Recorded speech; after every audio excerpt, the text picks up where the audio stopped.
ဟုတ်ကဲ့ရှိပါတယ်သူเจ้าမှာဆိုလို့ရှိရင်ဒီနေ့ကတော့ဘာကြီးလောက်ရတယ်ပြီးချိန်ဆိုရင်သူတို့ဒီနေ့တန်းစီကရတယ်လို့ပေါ့နော်အဲ့လိုမျိုးအဲ့ဒါတွေအကုန်လုံးသူပြန်ပြောပြပါတယ်ဟာလက်တွေ့လုပ်တဲ့အပိုင်းလေးပေါ့နော်သူကအဲ့လိုမျိုးလေးဘယ်လိုပြောရမလဲဆိုင်ရဲမှာဆိုလို့ကဲအခုကျောင်းကအင်စာပေးလိုက်တယ်ပေါ့ရုပ်robot လေးလုပ်ခဲ့ဆိုသူလုပ်တတ်တယ်လာတယ်ပေါ့နော်အဲ့လိုမျိုးလေးပေါ့နော်အဲ့ဒါလည်းအမထင်ပါတယ်ဟို project တို့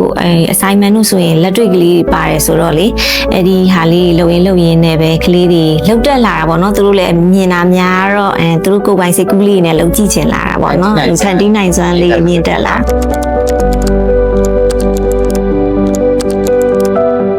ဝမ်းသာပီတိဖြစ်မိပါတယ်ဟာဒါပေမဲ့ပြောကုတ်ကလေးလေးပို့ပြီးတိုးတက်လာရဆိုတော့လေနော်အရင်တော့ဆိုရင်တသားကဟိုသူအဲ့လိုမျိုးစကားပြောတာသူမရဲဘူးလေအခုကျတော့သူဘယ်ပြောမလဲသူကသူ confidence နေအပြည့်ရှိလာတယ်ပေါ့နော်အဲ့ဘိုင်းလေးတွေတွေ့ရတဲ့အတွက်ဝမ်းသာမိတယ်ပြီးသူကသူအကိုချင်းစိတ်ကလေးလည်းရှိလာတယ်ပေါ့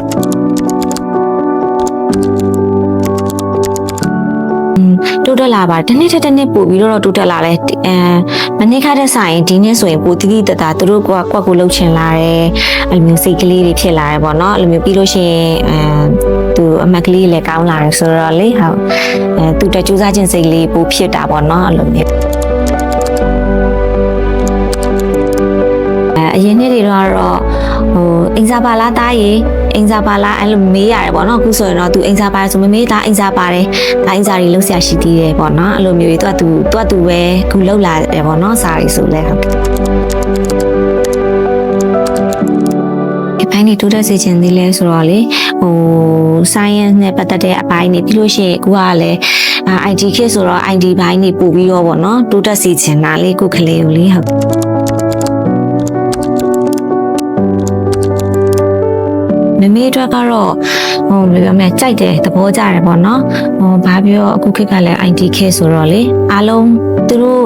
ဒီနယ်ပယ်လေးမှာကျွမ်းကျင်နေဒီရွယ်လေးနဲ့ကျွမ်းကျင်နေမယ်ဆိုလို့ရှိရင်ပေါ့နောက်ဆိုရင်ပို့ပြီးတော့သူတို့တက်တိုးတက်ဖို့ပဲရှိမှာဆိုတော့လေမိတက်ကတော့ဝမ်းသာပါတယ်မိဘဆိုတော့သားသမီးကိုကောင်းဆုံးပဲဖြစ်စေချင်တာလေနော်အဲ့တော့ကြာဟို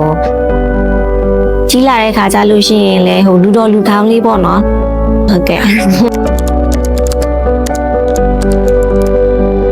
အခုလည်းအဆင်ပြေပါတယ်အခုလည်းတင် जा မှုနှုံးနေနဲ့ဆိုရင်တသားတို့တိုးတက်လာတာကြည့်လို့ရှိရင်ပေါ့နော်တသားတို့အတွက်အဆင်ပြေပြီးတော့ဒီချက်ပိုကောင်းတဲ့ plan တွေကတော့ဆရာကြီးဆရာမတွေကတော့ပိုသိတာပေါ့နော်အဲ့လိုမျိုးတင် जा မှုပိုင်းတွေကတော့ဆရာဆရာမတွေကပိုသိတာဆိုတဲ့အတွက်ကြောင့်အကောင်းဆုံးတွေကိုထပ်ပြီးတော့လုပ်ပြပါပေါ့နော်ဟုတ်ကဲ့